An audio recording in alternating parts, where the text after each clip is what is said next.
विनंती करते की कृपया त्यांनी मनोगत व्यक्त करावे.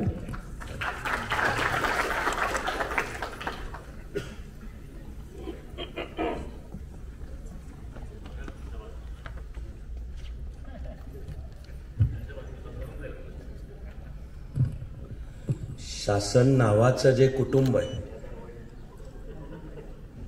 त्यातले आपण सर्व बंधू भगिनी आणि मित्रमैत्रिणी, शासन या व्यवस्थेकडे बघण्याची म्हणून खास आपली एक भारतीय दृष्टी आहे की ज्यामध्ये आपण शासनाला केवळ नोकरी समजत नाही, 4 पैसे कमवण्याचा उद्देश समजत नाही, तर आपण मानतो की कुटुंब आहोत आपण एक. कोणताही सरकारी अधिकारी जिथे ज्या पदावर ज्यावेळी काम करतो त्याची पण भावना असते, असायलाच पाहिजे, आणि त्याच्या बरोबर काम करणाऱ्यांची पण असते की आपण सगळे एक कुटुंब आहोत. आणि आता तुम्ही ज्या पदावर आहात तर त्या नात्याने त्या कुटुंब नावाच्या युनिटचे तुम्ही कुटुंब प्रमुख आहात. माझ्याही मनामध्ये ही भावना आहे, कारण मला वाटतं की हा दृष्टिकोन विलक्षण अर्थपूर्ण आहे आणि पवित्र आहे, अत्यंत पवित्र आहे. की आपण जेव्हा घर समजू एकमेकांना की कुटुंब आहे, याचा अर्थच आहे की तो कुटुंब प्रमुख या नात्याने त्याचं कर्तव्य करेल, पण ते करताना तो सगळ्यांच्या हितासाठी झटेल, तो स्वतःचं हित शेवटचं ठेवेल. फार आवडतं मला, हे पवित्र वाटतं की यांनी सगळी शासन व्यवस्था जर खरंच चालली की आधी आपली शासकीय व्यवस्था हे कुटुंब, आणि तरी तेही हा भारत देश नावाच्या कुटुंबाचा हिस्सा, आणि तरी तोही हे सारं विश्व हे कुटुंब, वसुधैवै कुटुंबकम, आणि अवघे विश्वची माझे घरही कुटुंबकम.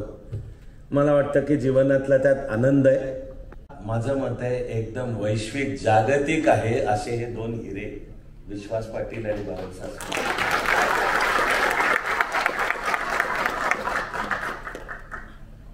तुम्हाला सगळ्यांमध्ये असण्यामध्ये खूप आनंद आहे. उलट निमंत्रित केलं याबद्दल मी मनातला आनंद आणि आभार व्यक्त करतो. अर्थातच सर्वांना माझा हल्ली संवाद करताना मी 2 शब्द एकेका ओळीत बोलतोच. मी माझ्या मनात त्याला स्थान मंत्राच आहे. आता मंत्र, एक शब्द नमस्ते, हा पहिला मंत्र. आपली पुन्हा भारतीय खूण पण मनापासून केली तर अत्यंत पवित्र आहे, कारण त्या एका नमस्तेचा अर्थ आहे माझ्यातलं चैतन्य तुमच्यातल्या चैतन्याला नमस्कार करीत आहे.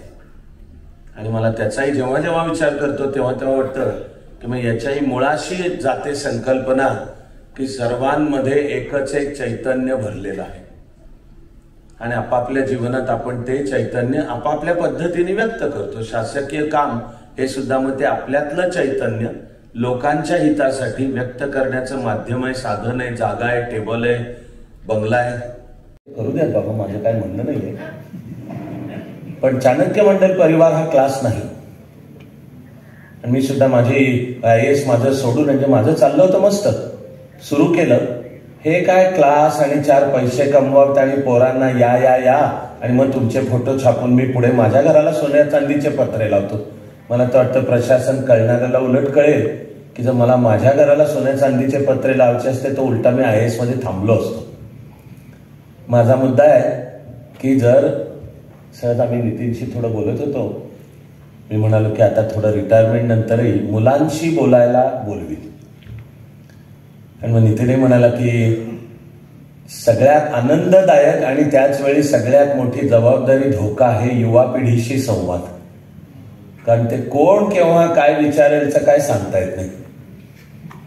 पण जर या साहित्य संमेलनात युवा पिढी पण सहभागी झाली तर मला वाटतं इंग्लिश आणि सायन्स मधला शब्द पोटेन्शियल डिफरन्स, एक ऊर्जेचा स्रोत आत्ता जे अधिकारी आहेत आणि कामं करतायत त्यांच्याकडनं तरुणांमध्ये, आणि ज्यांच्या मनात कुठेतरी उद्या स्पर्धा परीक्षा देऊन आपणही अधिकारी होऊ, कल्पना पटली तर मी एवढं सांगतो की हे सभागृह पुरणार नाही, गणेश कला पण पुरणार नाही, एवढा माझा युवा पिढीशी एकदम आनंददायक अत्यंत जवळचं नातं आहे.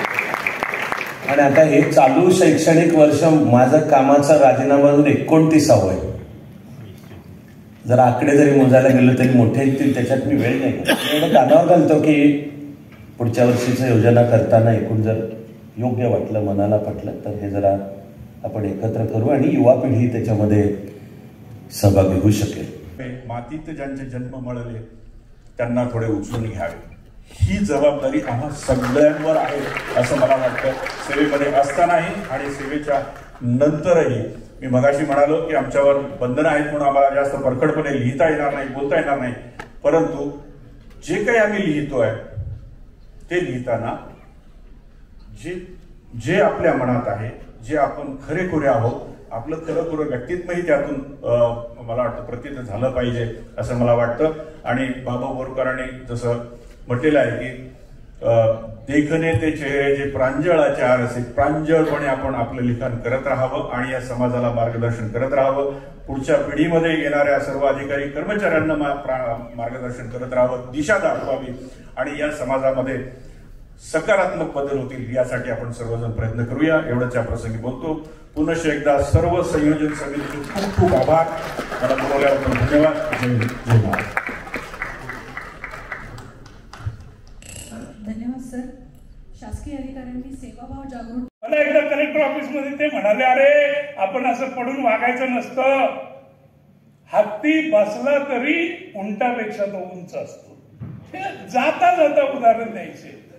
आणि दुसरे आमचे बाळासाहेब बी.डी. शिंदे. बी.डी. शिंदेचे एवढे अनुभव आहेत की त्यातले अर्धे अनुभव लिहून एक मराठीतला लेखक मोठा झालेला आहे हे मला माहिती आहे. तर या लोकांनी ते अनुभव जर त्या वेळात साठवले असते तर खूप बरं झालं असतं. आणि या निमित्तानं तुम्ही इथं आलेला आहात. धर्माधिकारींनी जो विचार बोलून दाखवला तो मला खूप महत्वाचा वाटतो की तुम्ही फक्त इथं येऊन उपयोग नाही, तुमच्या बरोबर तुमची तरुण पिढी यायला पाहिजे. उद्या कुठेही तुम्ही शासकीय तुम्ही साहित्य संमेलन घ्या, प्रत्येक कर्मचाऱ्याबरोबर किमान एक 10 लोक, कमीत कमी 5 तरी आले पाहिजेत, म्हणजे नव्या पिढीमध्ये हे साहित्य जाऊ शकेल.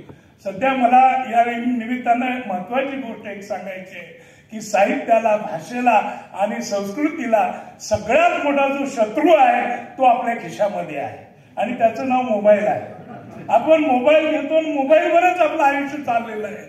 पूर्वी रेल्वेमध्ये पुस्तकाच्या पुस्तकं, ग्रंथ, मासिकं दिसायची. आता सगळी ग्रंथालये प्लॅटफॉर्मवरची बंद पडलेली आहेत.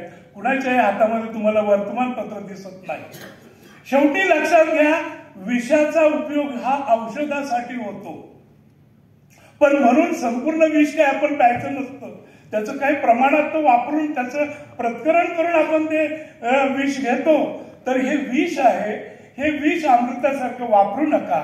तात्पुरता त्याचा उपयोग करा आणि घरातल्या मुलांकडून तरी आपण ठराविक वेळामध्ये मोबाईल काढून घेतले पाहिजे आणि आपण सुद्धा स्विच ऑफ करून ठेवले पाहिजे. अन्यथा लवकर लोकांना चिटचॅटिंग केल्याशिवाय आजकाल झोपच लागत नाही. तर साहित्याला हे आड येणार आहे आणि यापुढे जी साहित्य संमेलनं भरतील त्या साहित्य संमेलनामध्ये तरुणांचा जास्त पुढाकार असायला हवा, जास्तीत जास्त लोकांना आणायला हवं. आणि एक साधी युक्ती मी तुम्हाला सांगतो की दुनिया झुकती है, झुकाने वाला चाहिए म्हणतात. कसे गर्दी होत नाही, कसे लोक येत नाहीत, काहीतरी एखादी आयडिया काढा. पुढल्या वर्षी तुम्ही संपूर्ण महाराष्ट्रातून प्रत्येक विभागातून उत्तम कथा मागवा आणि महाराष्ट्र लेवलवर एक 5 पारितोषिकं ठेवा, एक 2-3 हजाराचं बक्षीस ठेवा. बक्षीस महत्वाचं नसतं, तो पुरस्कार आणि लोकांना प्रेरणा देणं हे महत्वाचं असतं. हे आम्हाला सामान्य माणसाकडून शिकायला मिळतं. मी एकच उदाहरण सांगेन की हा सातारला जाताना खंबाटाकी घाट ओलांडला की तिथं आराम नावाचं एक हॉटेल आहे. त्या आराम हॉटेलचा मालक बापू यादव म्हणून एक चांगला आमचा मित्र होऊन गेला. त्यांच्या हॉटेलमध्ये चर्चा चालायची की वाई तालुक्यामध्ये शिक्षणाचा दर्जा घसरलेला आहे आणि मुलंच अभ्यास करत नाही. शेवटी बापू एक दिवस पुढे सरकला म्हणाला, माझ्याकडे द्या, कसं इथली शैक्षणिक पातळी सुधारत नाही हे मला पाहायचं आहे. आणि बापूंनी जाहीर केलं की 7वीला आणि 10वीला जास्तीत जास्त मार्क काढणारा पहिल्या 10 विद्यार्थी जे वाई तालुक्यात येतील त्यांना मी उचलणार, विमानात ठेवणार आणि यावर्षी काश्मीर दाखवणार आणि पुढच्या वर्षी मी तामिळनाडू दाखवणार. आता खेड्यातली गुराढोरामागं फिरणारी पोरं यांनी आभाळातली विमानं पाहिली होती. शाळेत नंबर आल्यावर आपल्याला विमानानं जायची सोय आहे म्हटल्यावर 60% जी गुणवत्ता होती ती तालुक्याची 85%वर गेली. पोरं झोपायला तयार नाही, मुलं अभ्यासाच्या पाठीमागे लागली. तर मला असं वाटतं की तरुण मुलं मुली आपल्यामध्ये ओढा ती वाचनासाठी लेखनासाठी उपयोगी आहेत. आणि माझी खात्री आहे की पुढच्या साहित्य संमेलनाच्या वेळेला सुद्धा मोठा या ठिकाणी माहोल जमेल, प्रचंड गर्दी होईल, माय मराठीची सेवा चांगल्या पद्धतीनं घडेल अशी अपेक्षा व्यक्त करतो आणि मी थांबतो. प्रेरणादायी शब्द द्यावेत.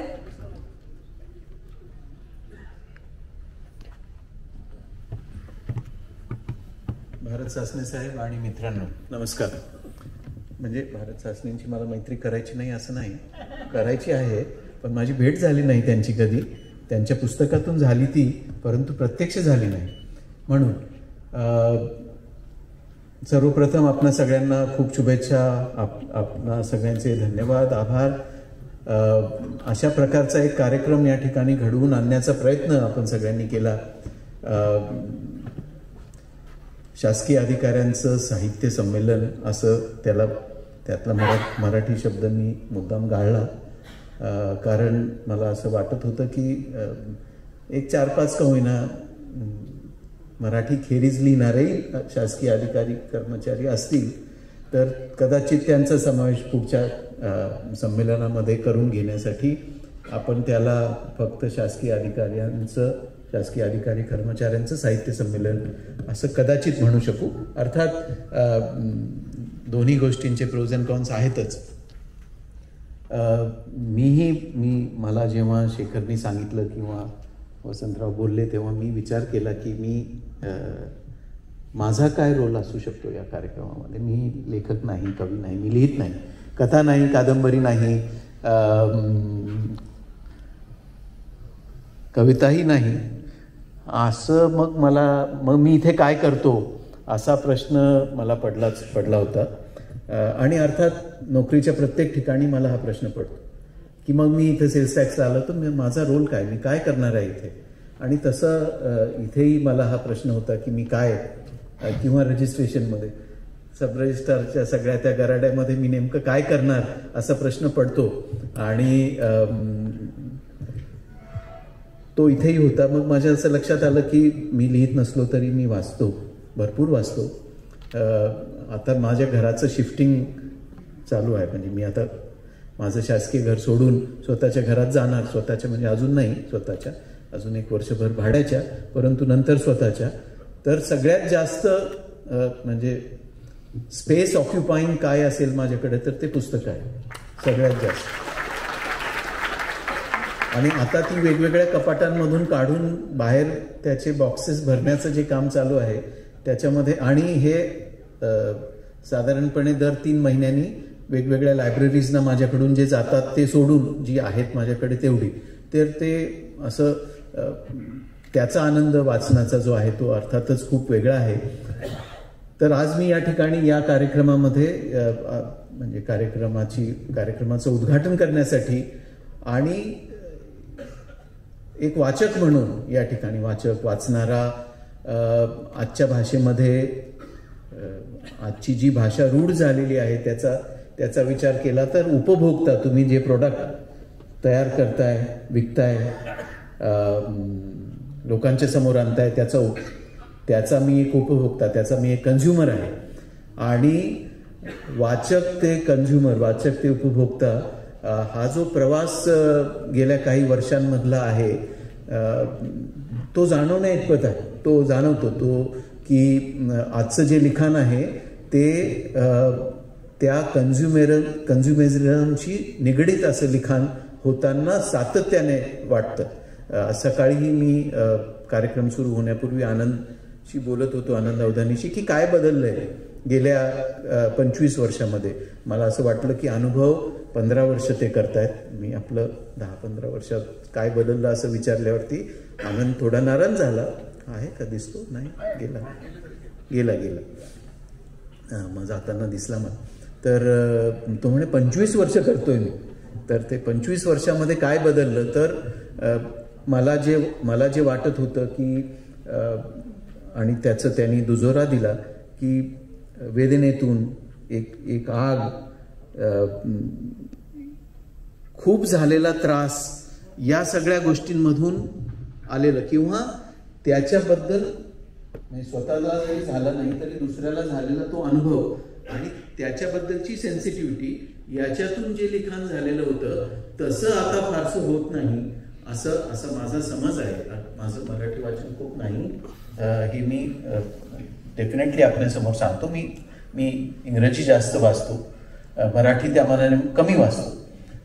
परंतु जे जाणवतं, जे काही पुस्तकं येतात, गेले काही वर्ष आपण सातत्याने सगळीकडे सांगतो कार्यक्रमांमध्ये की हे देऊ नका, पुष्पगुच्छ देऊ नका, द्यायचं असेल तर पुस्तक द्या. खरं तर काहीच देऊ नका, पण द्यायचं असेल तर पुस्तक द्या. आणि त्यामुळे नवीन जे लिखाण आहे ते येत असतं, परंतु त्यामध्ये या गोष्टी जाणवतात की जर एकूणच बाहेरची व्यवस्था, बाहेरचा समाज ज्या पद्धतीचा विचार करत असेल, सुखवस्तू झालेला असेल आणि आपल्यामध्ये तो मग्न असेल आणि आपण आपलं काम, आपलं साधारणपणे सुख, आपल्या भौतिक गरजा आणि त्या सगळ्या होत आहेत ना व्यवस्थित, तर मग बाकी कशाला विचार करायचा. ज्या पद्धतीचं वाचन म्हणजे जर तसं लिखाण काही होत असेल, त्या वेदनेतून येणारं लिखाण होत असेल, त्याचा उल्लेख आधीच्या भाषणांमध्येही झाला, तर केवळ लिखाण होऊनही चालत नाही. ते असं लिखाण झालेलं आहे, ते अतिशय चांगल्या दर्जाचं आहे आणि ते वाचलंच पाहिजे, याचा पुनरुच्चार जो व्हायला लागतो समाजामधून, तोही होताना दिसत नाही. त्यामुळे दोन्ही बाजूला कुठेतरी कुचंबना होताना मला जाणवते. आणि त्या प्रकारचं जे साहित्य, म्हणजे मी असं म्हणत नाही की आनंदातून निर्माण होणारं साहित्य चांगलं नाही, असं माझा म्हणण्याचा उद्देश नाही. परंतु वेदनेतून जे येणारं आहे ते निश्चितपणे जास्त भावतं, जास्त टिकतं, जास्त मनात ते रुजतं, राहून जातं. त्याच्याबद्दल आपण सातत्याने विचार करतो, परत त्या पुस्तकाला, त्या साहित्यापर्यंत आपण जातो आणि त्यामुळे त्याच्यातून आपण आपलाही एक वेगळा विचार तयार करत जातो. अशा पद्धतीचं लिखाण कमी होतंय का, आणि जर ते कमी होत असेल तर त्याच्यासाठी त्याच्या मागची काही कारणं आहेत, त्याचाही उहापोह या साहित्य संमेलनासारख्या व्यासपीठावरती व्हावा असं मला वाटतं. आणि केवळ तिथेच थांबून चालणार नाही, तर जर असं लिखाण होत असेल आणि जे चांगलं होत असेल, कुठल्याही प्रकारचं असेल, तर त्याच्याबद्दल बोलणं आणि ते साहित्य, ती कविता लोकांच्या समोर आणणं, हे देखील या व्यासपीठाच्या माध्यमातून चांगल्या पद्धतीने होऊ शकेल असं मला वाटतं.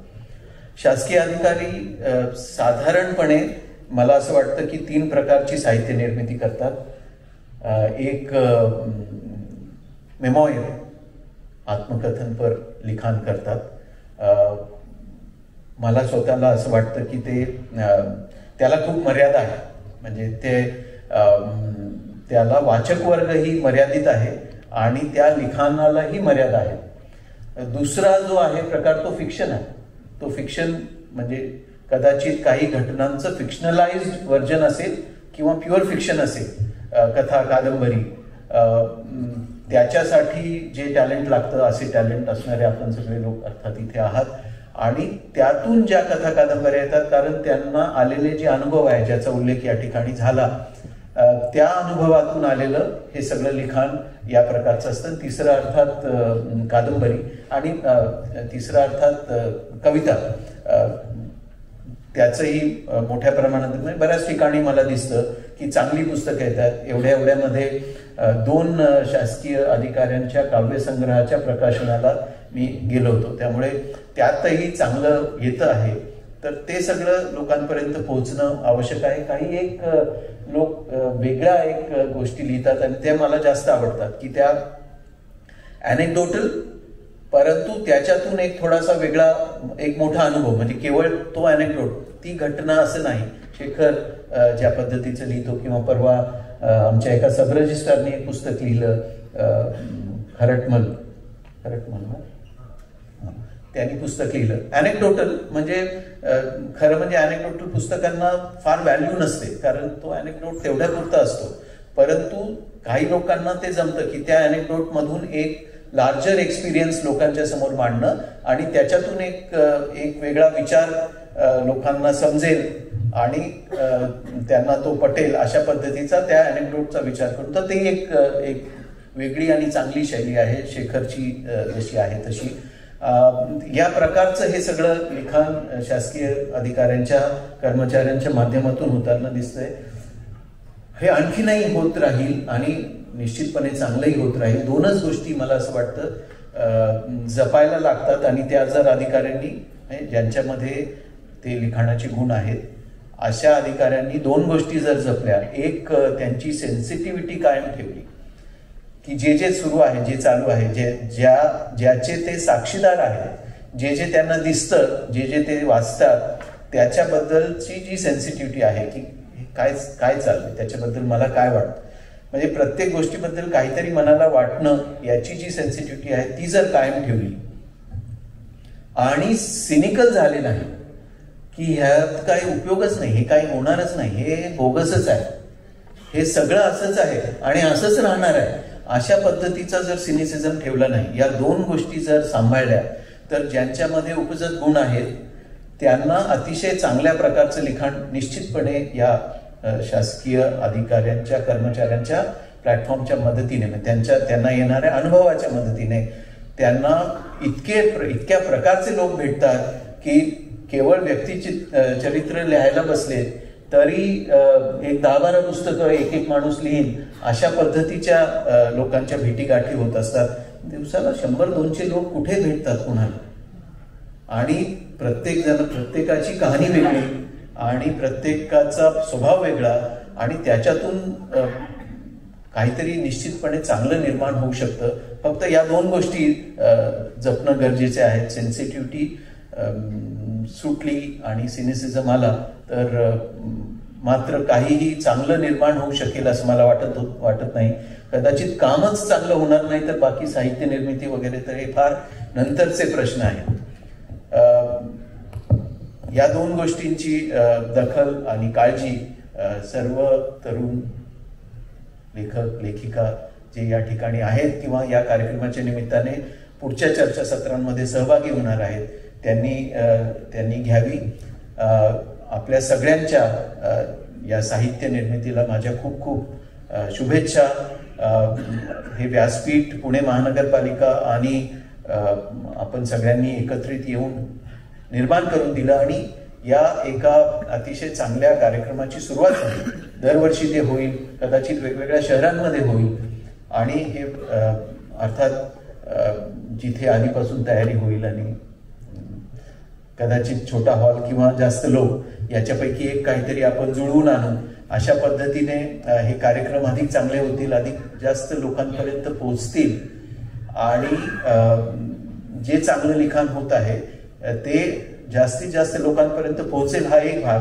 परंतु जो एक स्टिरिओटाईप आहे शासकीय अधिकाऱ्यांच्याकडे बघण्याचा दृष्टिकोन आहे, एका विशिष्ट वर्तमानपत्र समूहाने सातत्याने तयार केलेला जो एक त्याच्या शासकीय अधिकारी कर्मचाऱ्यांच्या बाबतीत वापरल्या जाणाऱ्या शब्दापासून आणि सतत वापरल्या जाणाऱ्या शब्दातून एक प्रतिमा जी तयार होते लोकांच्या मनामध्ये, ती प्रतिमा बदलण्याचा साठी देखील हे व्यासपीठ फार महत्वाचं आहे असं मला वाटतं. या आपल्या सगळ्या उपक्रमाला आणि प्रयत्नांना खूप शुभेच्छा.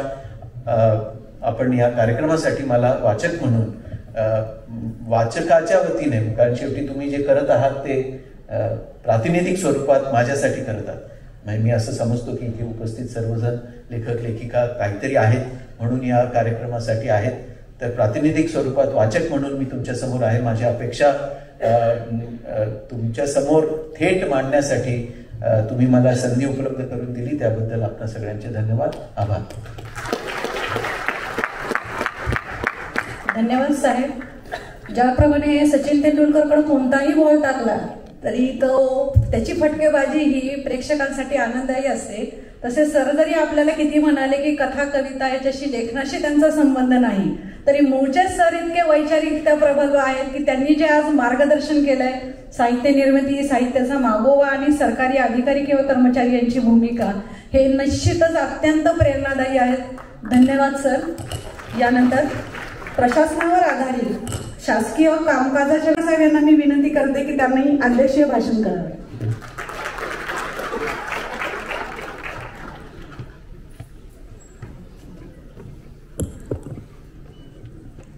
पहिल्या राज्य शासकीय अधिकाऱ्यांच्या साहित्य संमेलनासाठी आमच्या विनंतीला मान देऊन उपस्थित राहिलेले आणि नोकरीच्या पहिल्या दिवसापासून रिटायरमेंटपर्यंत संवेदनशीलता ठेवलेले आदरणीय डॉक्टर नितीन करीर सर, मंचावर उपस्थित असलेले माझे सहकारी आणि स्वागताध्यक्ष माननीय राजेंद्रजी भोसले साहेब, डॉक्टर चंद्रकांत पुलकुंडवार, त्याचप्रमाणे विश्वासजी पाटील, त्याचप्रमाणे मराठी साहित्य संमेलनाचे माजी अध्यक्ष भारतजी सासने, पानिपतकार विश्वासराव पाटील, आमच्या आवडत्या शिक्षण संस्थेचे चोरडिया साहेब, या संयोजनामध्ये सगळ्यात मोलाची कामगिरी करणारे श्री सचिन इटकर, त्याचप्रमाणे सुनील महाजन, माझे सहकारी राजीव नंदकर, मंचावरील सर्व मान्यवर आणि मित्रांनो, नेहमी साहित्य संमेलनात फार काहीतरी जे बोजड बोलतात तसं काही मी बोलणार नाही की करीर सरांबरोबर. आणि मला असं वाटतं मंत्रालयात जेव्हा आग लागली त्यावेळी दोन्ही कोपऱ्यातनं जिवंत राहिलेले आम्ही दोन माणसं आहोत. आणि 6व्या मजल्यावर वर जाण्यासाठी झेंडा फडकवण्यासाठी जी शिडी लावतात तेवढ्या शिडीवर आम्ही 10 माणसं वाचलो. आणि त्या बाजूला करीर सर होते, मी या दुसऱ्या टोकाला होतो मुख्यमंत्री कार्यालयामध्ये. पण मी असं बघितलं, सरांच्या दोन्ही प्रश्नाबद्दल थोडं मी काही सांगणार आहे.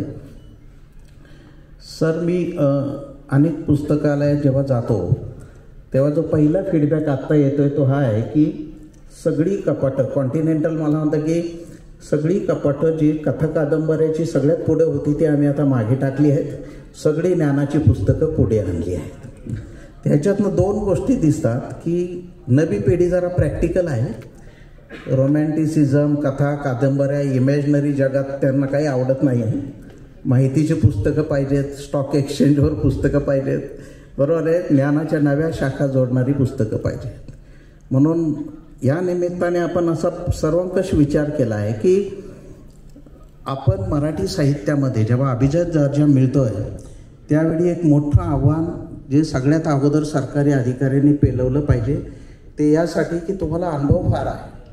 दररोज 400-500 सरपंच आडवे जाणारी माणसं आहेत आपल्याकडे जेडबीमध्ये, बरोबर आहे. आणि मला तर एवढा प्रचंड अनुभव आहे की मी पहिल्या दिवसापासून अशी विचित्र माणसं जी भेटत गेली त्यांचं चित्रण करत गेलो आणि त्यातनं बरंचसं वाङ्मय निर्माण झालं.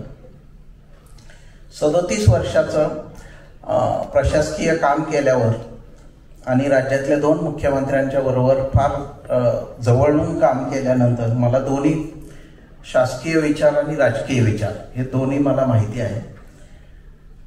महाराष्ट्रातल्या सगळ्या सरकारी पोस्टमध्ये राजकारणाच्या सेंटरला काय असेल तर साखर आयुक्तालय आहे. त्या साखर आयुक्तालयामध्ये मी 5 वर्ष, 4-4.5 वर्ष साखर आयुक्त राहिलो आणि साखरेतल्या कडू गोष्टी पण मी बऱ्याच लिहून काढल्या. आता हे दररोज भेटणारी ही जी माणसं आहे आणि त्याच्यातनं खरं मी लिहायला लागलो आणि म्हणून सोप्या उदाहरणाच्या द्वारे मी काहीतरी बोलण्याचा प्रयत्न करणार आहे. पहिली जी केस ज्याच्यामुळे मी लिहायला लागलो ती फार इंटरेस्टिंग होती. सर, शाहूवाडीमधल्या एका शिपायाची बदली राधानगरीवरून एका आपल्या असिस्टंट कलेक्टर बाईंनी केली. तो मी ज्या दिवशी जॉईन झालो तेव्हा त्यांनी ती स्टोरी सांगायला सुरुवात केली की साहेब शिपायाची कधी बदली होते का? म्हटलं खरं नाही व्हायला पाहिजे, माझी झाली म्हटलं.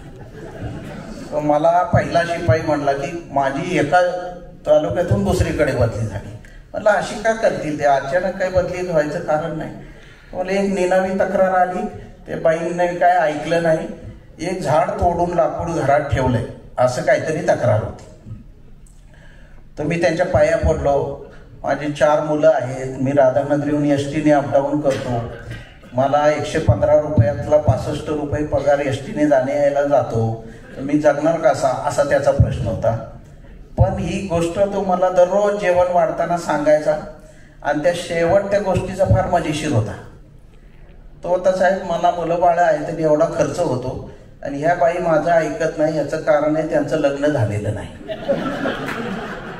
आता लग्न झालेली बाई आणि त्यातही सरकारी अधिकारी बाई सत्तेवरची, ही बाई न्यूट्रल हसत नाही असा पहिला धडा मला मिळाला. आणि मग मी तो वहीमध्ये लिहून काढला की मला असं वाटतं बॅलन्स विचार करण्यासाठी, म्हणजे थोडक्यात तुम्हाला आम्हाला जमिनीवर आणण्यासाठी सगळ्यात मोलाची कामगिरी कोण करत असेल तर लग्न नावाची संस्था करते, असं मी लिहून टाकलं. दुसरं, मी त्या जुना राजवाडा ऑफिसमधून कोल्हापूरच्या बाहेर पडायचो, तिथे एक पागोट्यावाला म्हातारा होता आणि त्याच्या भोवती 7-8 वकील आणि माणसं मला दिसली. मी म्हणले काय भानगड आहे, तर म्हणे साहेब हा एक म्हातारा आहे, त्याची 80 वर्ष कुळ कायद्याचे केस चालू आहेत, त्याला घरी करमतच नाही, त्याच्या केसेस संपून आता 10 वर्ष झाली, पण तो सकाळी भाकरी बांधतो आणि त्या पारावर येऊन बसतो आणि येणारा प्रत्येक माणूस आहे ना त्या म्हाताऱ्या माणसाला वकील साहेब म्हणतो आणि त्यालाच विचारतो. आणि तो म्हातारा एवढा भारी होता, काय काम आहे, ॲफिडेव्हिट तिकडे जावं पायरीने, अच्छा घटस्फोट का तिकडं कोर्ट आहे मागच्या बाजूने जावा, असं ते सगळं सांगायचं काम हा पागोट्यावाला म्हातारा करायचा. आणि मग त्याच्यावर मी एक गोष्ट लिहिली. म्हणजे अशा एवढ्या गमतीशीर गोष्टी घडत असतात. मला तर कधी कधी आश्चर्य वाटतं की सरकारी योजनेतले असे गमतीशीर अर्ज मी कलेक्ट करायला सुरुवात केली आणि त्याच्यातनं पण मी बराच समृद्ध झालो. दर बुधवारी एक पत्र यायचं कलेक्टरच्या टेबलवर आणि त्या पत्रावर उजव्या कोपऱ्यामध्ये पत्ता लिहिलेला असायचा, मॉस्को ताश्कंद, मराठीमध्ये मॉस्को ताश्कंद रशिया, मध्ये असायचं मरियाई प्रसन्न, त्याच्या खाली होतं गणपती प्रसन्न. मला आश्चर्य वाटायचं रे असं काय येत आहे पत्र. तर ते विश्वासराव धुमाळ साहेब कलेक्टर होते, मला तो सगळ्यात गंमत होती त्या अर्जावर तो एक लाल रंगीत कागद कापायचा कात्रीने आणि हायकोर्टासारखं सील तयार करायचा आणि तो त्याच्यावर चिकटवायचा. तर आणि सुरुवात फार गमतीशीर होती. हे यान कुठेतरी त्यांनी पेपरमध्ये वाचलं होतं, हे यान मॉस्को पासून 32 मैलावर 115 अंश मधून निघाले असून येत्या बुधवारी 3:15 कलेक्टरच्या खुर्चीवर येऊन आदळणार आहे. क्षणार्धात सगळं भस्मसात होणार, त्याच्या आधी माझी फेरफार नोंद मंजूर करावी, असं ते रहस्य होतं. मला आश्चर्य वाटलं. आम्ही पण फार मजेशीर होतो सुरुवातीच्या नोकरीच्या काळात. काही उद्योग नसताना आम्ही एका सर्कलला त्याच्या घरी पाठवलं आणि कागल मधल्या एका बारक्या गावात वस्तीवर हा म्हातारा माणूस चट्ट्यापट्टीची अंडरपॅन्ट घालून दररोज कलेक्टरला एक पत्र लिहायचा. तो त्याच्या घरी आमचा सर्कल गेला. मग त्याची सून बाहेर आली. ते म्हणले हे कोण आहे. ते म्हणले ते माझे सासरे आहेत. ते पोस्टात नोकरीला होते मुंबईला, दुसऱ्याची पत्र लिहून द्यायची, पण रिटायर झाल्यावर त्यांच्या डोक्यावर जरा परिणाम झाला आणि ते दररोज कलेक्टरला एक पत्र लिहित. तर आमच्या सर्कलने त्यांनी मला विचारलं होतं. मी म्हटलं तू काही करू त्याचा जबाब घेतल्याशिवाय परत यायचं नाही. त्यांनी बाजेवर बसून त्याचा जबाब लिहून घेतला आणि त्या दिवसापासून हे यान यायचं बंद झालं. पण हा म्हातारा नक्की पुढचे 15 वर्ष मरेपर्यंत मी कलेक्टरला यान पाठवत होतो आणि कलेक्टरनी माझ्या घरी माणूस पाठवला. याच्या आनंदात तो मेला असेल असा माझा अंदाज आहे. सो याच्यापेक्षा अस्सल अनुभव काय असतो. म्हणजे एवढे सगळे जे लोक बोलतायत, विश्वास पाटील साहेब बोलतायत की सरकारी नोकरीमध्ये एवढा गमतीशीर अनुभव आहे ना की दररोज माणसं देत असतात. म्हणजे मला तर कळायचंच नाही सर, पण कलेक्टर सांगली होते, मी पण होतो. पहिला जो अर्ज आलाय सांगली कलेक्टर म्हणून, बायको नांदत नाही त्याची चौकशी कलेक्टरने करावी. तर याचं काय करायचं हा एक प्रश्नच आहे. म्हणजे मी गमतीने असं म्हणतो की ह्या देशामधली खरी गंमत जी सरकारी नोकरांना अजून कळाली नाही ती हीच आहे की हॉलंडमध्ये तलाठ्याच्या बदलीला कोणी पत्र देत असेल का खासदार? बरोबर आहे का? म्हणजे ट्रम्पला कोणीतरी सांगितले की आमच्या गावातली नर्स आहे तिला जवळ टाका बाबा बदली करून, असं पत्र ट्रम्पला येत असेल का असं मला सारखं वाटतं. आणि ही सगळी गंमत त्या देशांमध्ये नाहीच आहे. आपण जेवढे सरकारी अधिकारी आहोत त्यांना ह्या देशात नोकरी करण्याचा जो आनंद आहे तो त्या देशांमध्ये नाही, मी हे नक्की तुम्हाला सांगतो. कारण नसलेल्या विषयावर माझ्याकडे मोर्चा आला, म्हणजे विषयच अस्तित्वात नाही, तरी कसं काय आला असेल तर हे जर मी सांगायचं ठरवलं इंग्लंडच्या पंतप्रधानांना तर त्याला वेळच लागेल. हे काय चाललेलं आहे? एकदा भर हायवेमध्ये मध्ये झाड होतं, तर मी म्हटलं एक फॉरेनरनी विचारलं तर आपला माणूस काय सांगतो, त्याच्यामध्ये राजकारण आहे. फॉरेनर म्हणतो गाडी थांबवा मला कापून बघू द्या झाड. त्याला कळत नाही ते झाडात नाही राजकारण, ते कशात आहे, आमच्या डोक्यामध्ये आहे. बरोबर आहे ना? तर हे परदेशी माणसाला कसं समजून सांगायचं? म्हणून माझं म्हणणं आहे सर की आपण इंग्रजी जास्त वाचता तर हे असं प्रशासन सगळं इंग्रजीमध्ये कसं आणता येईल. म्हणजे थॅचर बाईला तिकडे वाचून काढायला पाहिजे की तहसील ऑफिस समोर मसोबा तयार करतात म्हणजे काय करतात असं कळायला पाहिजे तिला. मला अशा काही विचित्र कल्पना सुचत राहतात. किंबहुना माझं स्वतःचं स्पष्ट मत आहे की स्वातंत्र्याच्या आदल्या रात्री आपल्याकडं सगळ्या ऑफिसेसमध्ये येणारी इरसाल 4-5 जी माणसं आहेत जी प्रत्येक गावात आहे, अशी जर आपण विमानात बसून निर्यात केली असती, 15 माणसं मॉस्कोमध्ये, 15 लंडनमध्ये, 15 न्यूयॉर्कमध्ये, तर आपल्याला एवढ्या मोठ्या आर्मी ठेवायची काही गरज लागली नसती. त्या देशांची वाट लागत 70 वर्षात ते रसातळालाच गेल्या. ट्रम्पचा ऊस कारखान्याला जाण्याच्या आधी रात्रीतून त्याच्या रस्त्यावर पाणी सोडून आषाढी वारीला कसं जाता येतं, आता हे मला इंग्रजीमध्ये आणायचंच आहे काय पण. कारण हे असल अनुभव आहे. हा अनुभव मला वाटत नाही कोणाकडे येत असेल. मी राणे साहेबांच्या नंतर विलासराव देशमुख साहेबांकडे पण थोडे दिवस होतो, तर मी त्यांना घेऊन आलो पहिल्यांदा. तेवढे मिश्किल होते विलासरावजी. पहिल्यांदा मी मंत्रालयात घेऊन आलो तर पहिल्या दिवशी मंत्रालयात सीएम पहिल्या 8-10 दिवस तर सगळे हार तुरे घेऊनच असतात लाईनमध्ये. तर तेवढ्या गर्दीमध्ये विलासरावांना दिसलं की त्यांचा जवळचा मामा एका PSI ला घेऊन आला होता. मला ते हळूच कानात म्हणतात बदलीचं काम दिसतंय. पण केवढी बुद्धी असते, केवढा शार्पनेस असतो. ते जवळ आल्यावर त्यांनी तो हार घेतला इकडे ठेवला, त्या मामाने लगेच कागद दिला बदलीचा. तर स्पॉन्सर्ड बाय PSI, त्याची सगळी ट्रिप जी आहे ते आपल्याला सगळ्यांना त्याची माहिती आहे की त्यांनी लगेच बदलीचा कागद हातात दिला. विलासरावांनी माझ्या हातात दिला. मला म्हणले हे मामा लोकांचं असं असतंय. म्हणजे एवढं मिश्किल असायचे ते. त्यांना आतमध्ये मी घेऊन गेलो. त्यांना म्हटलं सर राणे साहेब जरा डिसिप्लिन होते आणि त्यांना वाटायचं की मंत्र्यांनी पण चिठ्ठी देऊन आत आलं पाहिजे. तर आपण काय करायचं, मंत्री आमदार यांना चिठ्ठ्या दिल्याशिवाय आत सोडायचं का नाही सोडायचं. मला म्हणले हे बघा मी फार शिस्त लावायचा प्रयत्न केला, त्यामुळे लोकांनी मला 6 वर्ष घरी बसवलं.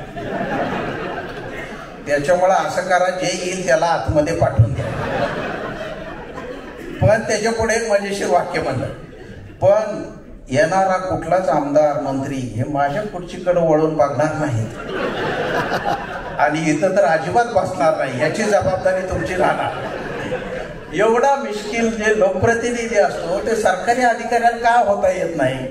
कशाला आपण सगळे जगाचं ओझं घेऊन फिरतो मला खरंच कळत नाही. म्हणजे मजेशीर लोक बघितले मी. मला एक कलेक्टर होते, काही सगळी माणसं जिवंत आहे म्हणून नावं काहींची घेत नाही.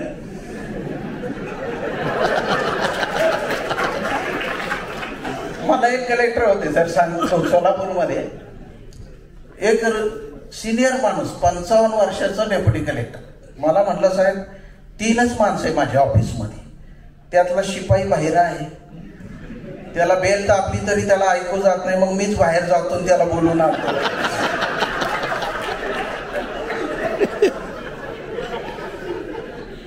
एक अव्वल कारकून बाई आहे म्हणला, तिला टायपिंगच येत नाही, आणि जो क्लार्क दिला आहे ना तो आंधळा आहे, त्याला 6 नंबर कमी दिसतं म्हणलं, ते काय पण टाईप करतो. तर म्हटलं काय करायचं, ते म्हणले मी आज कलेक्टरशी उद्या मी भांडायचं ठरवलंय. म्हणलं फक्त तुम्ही बसा शेजारी, म्हणजे तुमचं जरा ऐकतच आहे. मी म्हटलं हरकत नाही, मी काहीतरी एक फाईल घेऊन बसतो. आणि मलाही असं वाटलं की निदान 3 माणसं आहेत SLO कडे, ती एक माणूस बदलून देतील कलेक्टर, असं माझा अंदाज होता. प्रत्यक्षात काय झालं, त्यांनी मोठ्या आवाजात सुरुवात केली, असली पहिली माणसं आंधळे माणसं दिली, एवढं काम करा म्हणतात, कसं काय काम करायचं वगैरे असं सुरू केलं त्यांनी.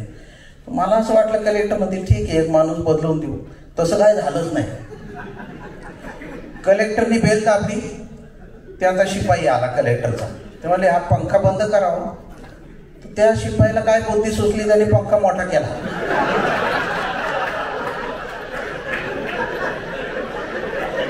कलेक्टर म्हणले मी अशी माणसं सांभाळते, तुम्हाला काही प्रॉब्लेम आहे?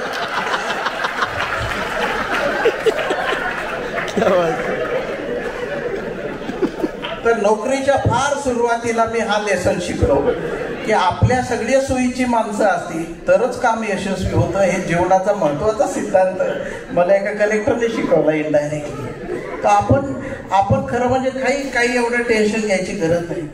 गेल्या 200 वर्षावर जर नजर मारली तर इंग्रजी आणि मराठी साहित्यावर सगळ्यात जास्त प्रभाव हा सनदी नोकरांनी, सरकारी अधिकाऱ्यांनी टाकला आहे. आणि आता बरीच नावं घेतली गेली, परंतु RK नारायण शिक्षणाधिकारी होते, माहिती नभो आणि खात्यामध्ये मुलकराज आनंद होते, बडोद्याच्या संस्थांकडे उपजिल्हाधिकारी आपले योगी अरविंद होते, आपल्याला माहीत सुद्धा नाही आहे. दादोबा पांडुरंग तरखडकर ज्यांचं आपण व्याकरण शिकलो ते उपजिल्हाधिकारी होते, मोरारजी देसाई उपजिल्हाधिकारी होते, क्रांतिसिंह नाना पाटील हे तलाठी होते. आणि त्यांचं अक्षर बघायसाठी मी 1950-60च्या दशकातलं तलाठी दप्तर त्या गावचं माझ्या बाहेर असून सुद्धा मी ते दप्तर जाऊन तपासलं. एवढं सुंदर अक्षर होतं ते क्रांतिसिंह नाना पाटलांचं. मराठीमध्ये एवढं सुंदर लेखन कोणी केलं नसेल. ते लेखक, वक्ते, तत्वचिंतक, इतिहासाचे भाष्यकार यांनी शिवाजी महाराजांचा सगळा इतिहास समाजासमोर आणला. ते आणि सगळे इंग्रजी गॅझेटियर मराठीमध्ये ज्यांनी केले ते सेतू माधवराव पगडी. त्याचप्रमाणे आपले सगळे महाराष्ट्राचे लाडके व्यक्तिमत्व पु ल देशपांडे आकाशवाणीवर होते, वपू काळे महापालिकेमध्ये, कितीतरी नावं सांगता येईल. आणि त्यामुळे मला असं वाटतंय की जो प्रचंड अनुभव सरकारी नोकरीमध्ये येतो तो सगळा टिपण्याचं काम हे अशा लोकांनी केलं आहे आणि प्रचंड काम केलं आहे. म्हणजे सगळे गॅझेटियर मराठीत करायचं काम स्वतःहून त्यांनी घेतलं. एकाच वेळी पर्शियन, फारसी, मराठी, हिंदी, इंग्रजी सगळ्या भाषेवर प्रभुत्व असलेला अलीकडच्या काळातला सगळ्यात प्रतिभावंत माणूस म्हणजे सेतू माधवराव पगडी आहे. आणि म्हणून मला असं वाटतं त्यांचा प्रभाव माझ्यावर फार पडला की जाईल त्या ठिकाणी त्यांनी तलाठी दप्तर तपासायला गेल्यावर सेतू माधवराव पगडी बघायचे की इथून जर पानिपतचं सैन्य गेलं तर 1,75,000च्या आसपास सैन्य असलं पाहिजे. जोपर्यंत हिंगोली जिल्हा आला होता तर 1,75,000 सैन्याला कुणी जेवण दिलं या गावात. आत्ताचा मॉडर्न तलाठी म्हणला मला यातलं काही माहीत नाही. मग सेतू माधवराव पगडींनी सगळं दप्तर तपासल्यावर गावातल्या म्हाताऱ्या माणसांना बोलवलं. इथं कोण मोठा सेनापती होता का? तो म्हणले इथे एक मोठा पॅलेस होता अमक्याचा. मग ते पायी चालत गेले. वाडा पूर्ण जळालेला होता. त्याची मापं त्यांनी टेपली घेतली आणि पेशवे कुठल्या सदाशिव भाऊ कुठे जेवायला बसले असले पाहिजे, त्याचं सैन्याचे कुठे बाकीचे लोक बसले असले पाहिजे. आणि पानिपतला जाणारा सगळा प्रवास मराठी सैन्याचा याच्यावर त्यांनी इतिहास लिहून काढला. आणि बकरीमधून सगळं वर्णन आणि जागा याची तुलना करायचा प्रयत्न केला. एवढं मोठं काम मला वाटत नाही अलीकडच्या काळात कोणी केलं असेल.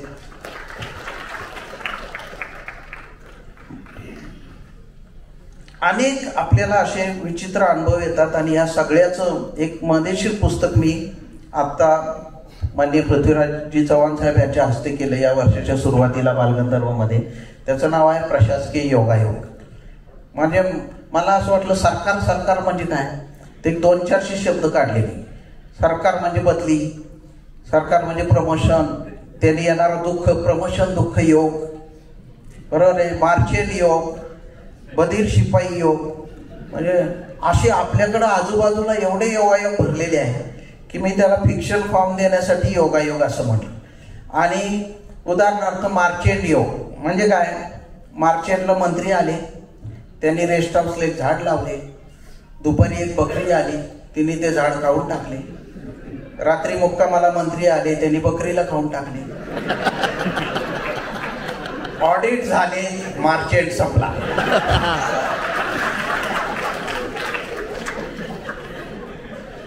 आणि हे दररोज आपण बघतो ना आपल्या फाईलमध्ये, सगळ्यामध्ये आपल्याला दिसत असतं हे सगळं काहीतरी. प्रपत्र योग, प्रपत्र योग म्हणजे या माहितीचं सरकार पुढे काय करतं हा एक मला सतत प्रश्न पडला आहे.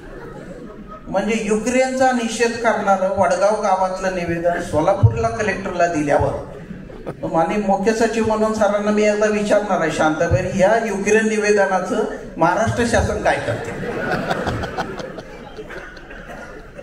मला कधी कधी असं वाटतं की खास बाब, विशेष बाब असे जे शब्द आहेत त्याच्यावर एक 10,000ची स्टॅम्प ड्युटी जर लावली तर भारतातले सगळे टॅक्स बंद करता येतील आपल्याला, काही गरजच नाही आहे.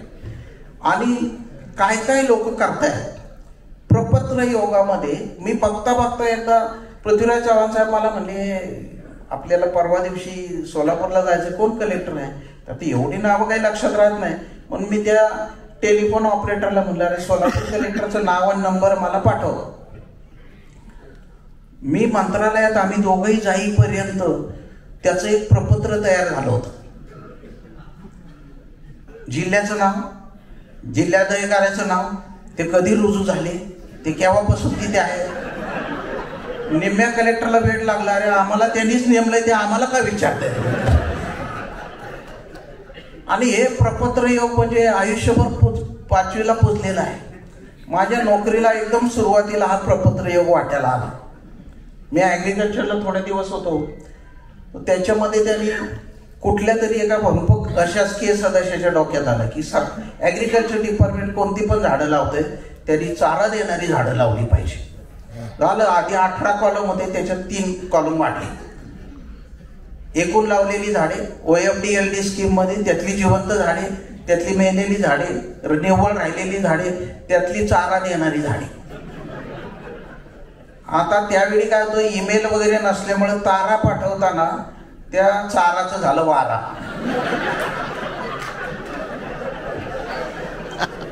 एकूण वारा देणारी झाडे आणि त्यापैकी शिल्लक झाडे. मी एकट्याने ते वाचलं, नवीन नोकरीत होतो, प्रत्येक अक्षर वाचायचं या आम्हाला शिकवलेलं ट्रेनिंग मध्ये.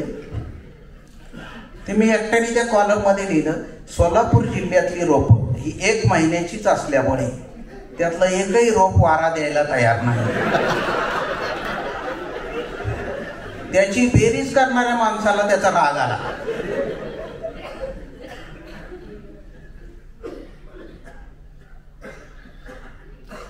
त्यामुळे मला असं वाटलं की त्याची बेरीज केल्यावर त्यांनी सांगितलं, नवीन साहेब आलेत ना त्यांनी फक्त चुकीची माहिती पाठवली. म्हणलं बाकी सगळ्यांनी बरोबर माहिती पाठवली. मग त्यांनी ते वाचलं की चाराचं झालं वारा. म्हणजे एवढे गमतीशीर लोक आहे आपल्याकडे. बधीर शिपाई योग म्हणजे सरकारी खात्यामध्ये तुम्ही जर असं सांगितलं ना तू ग्लास दे, तो पाणी देईल याची काही गॅरंटी नाही. म्हणून आपण सरकारी लोकांची भाषा जी बदलती ती हीच आहे की पाण्यासह ग्लास द्यावा. का तसं नाही बोललं, तुम्ही काय सांगितलंय ग्लास ना तर ग्लास द्यावा. असा एक शिपाई मला बघायला मिळाला की तो आमच्या घरातच होता. एक शिपाई तो आहे ना आईला मदत करताना काय करायचं, मध्ये एक पातेलं काढलं आणि दुसरं पातेलं ठेवायच्या मधल्या काळात तो पाणी गरम पाणी करायला ठेवायचं. आणि ते नंतर काय करायचं, ते पकडीने उघडून ते पाणी ओतून द्यायचं. ते म्हणते असं का नाही, तो जाळ वाया गेलेलं मला अजिबात आवडत नाही म्हणत. काय अद्भुत लोक आहेत असे, मिनिटाला लोक सापडतात. एक मोठा साहेब होता, त्याच्याकडे शिपाई, म्हणजे एक तर तो साहेब कधी देवांना वगैरे जायचा नाही, लोकल ते एकदाच गेला बायकोला घेऊन. तिकडं गेल्यावर प्रभावतीच्या तिथं त्याने काय केलं, त्या जायला पेढे घ्यायचे आपल्याला, तर 200 रुपयापासून 1000 रुपयापर्यंत पेढे होते. तर त्याने बरोबर ड्रायव्हरनी काय 8000 रुपयाचे पेढे घेतले. आणि म्हणलं आमचे साहेब कधी नाही ते बाईसाहेबाबरोबर आलेले, हे असे चांगले पेढे तू द्यायला पाहिजे 1000 रुपयाचे, बरं का. ते घेतले. हाच शिपाई मला ड्रायव्हर दुसऱ्या दिवशी गप्पा मारताना दिसला ड्रायव्हर लोकांच्यात. काल साहेबाला 800 रुपयाचा फाळ लावला म्हणला मी. आता हे जर आपल्याला कानावर येत असेल ते लिहायला नको का, असं माझं म्हणणं. की हे राग येणाऱ्या साहेबाला हे कधी कळेल, मला नाही वाटत ते 50 वर्ष कळेल त्या. आणि हे जसं तोंडी माणसं आहेत विचित्र प्रकारची, तशीच प्रत्यक्षात जगणारी माणसं आहेत आणि बिहेवियर वाईज पण आहे. एवढा मोठा आपण कायद्याचं विश्व तर मी सतत अभ्यासत आलो. शेतीचा कायदा आणि माणूस याची सांगड घालायचा प्रयत्न मी जवळजवळ 35 वर्ष करतोय. आणि मला अद्भुत वाटायला लागलं की एकच जमिनीचं खरेदी खत 8 लोकांना करणारी माणसं आहेत, तर ही कुठल्या कायद्यात लिहिलेलं असेल, असा शोध सुरू झाला. आणि बघता बघता आता 20 पुस्तकं होऊन सुद्धा मला असं वाटतंय की जमिनीचा हा विषय काही संपू शकत नाही, अशी परिस्थिती आहे. कारण एवढी ग्रेट माणसं आहेत. मला यशोदामध्ये सर एक फॉरेनर भेटला, त्याला मी माझं इंग्रजी पुस्तक दिलं लँडचं. तो मला म्हटला मी लँडबद्दल फार ऐकून आहे. म्हटलं काय ऐकलंय? नाही, इथला माणूस 4 गुंठ्याचा प्लॉट तिघांना भेटून 12 गुंठे जमीन कशी तयार करतो याचा मला अभ्यास करायचा. मी त्याला म्हणलं हे आमचं ट्रेड सिक्रेट आहे. आम्ही तुमच्याकडे यायचं, 40 लाख रुपये तुम्हाला कारण नसताना ट्युशन फी भरायची, तुम्ही आम्हाला MBA डिग्री देणार, तुम्ही आमच्याकडे या. 2 वर्षाचा डिप्लोमा केला तर आम्ही बांध कोरायला शिकवतो. आणि जर PhD ला ऍडमिशन घेतलं तर मग म्हाताऱ्या आजीचा मेल्यानंतर अंगठा कसा घालायचा त्याचं आम्ही ट्रेनिंग देतो. आणि जर तुम्ही पोस्ट ग्रॅज्युएट कोर्स केला तर सिक्रेटली हे वारीला जाता जाता जन्मठेपेच्या केसमध्ये पुढची तारीख द्यावी, हा अर्ज कसा द्यायचा याचं ट्रेनिंग आम्ही देऊ. फार इंटरेस्टिंग आहे. आणि ही जिवंत माणसं, म्हणजे हा सगळा मनोव्यापार करतोय कोण तयार? मला तर स्पष्ट मत आहे की जेवढी माणसं शिकलेली आहेत त्यांना विकून 100 वेळा खाणारी माणसं बाहेर आहे. साधी दिसणारी माणसं सुद्धा तुम्हाला कधी टांग मारतील हे सांगता येणार नाही. ग्रामीण भागातल्या माणसाचा र फ ट हे अक्षरं सुद्धा बहुतेक तुम्हाला परत 10 PhD करायला लावेल, एवढा विचित्र परिस्थिती आहे. आणि ह्याची सुरुवात त्यामुळे माझी एका मजेशीर केसने झाली.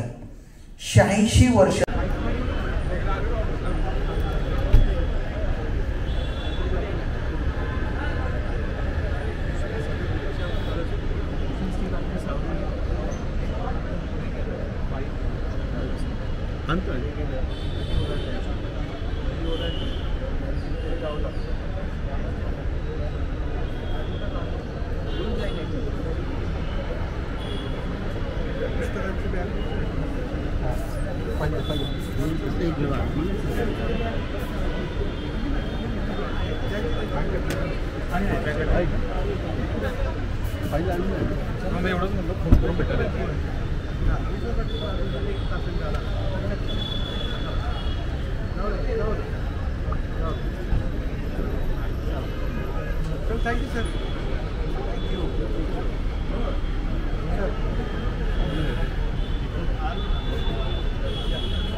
मध्ये राहून इकडे लाव.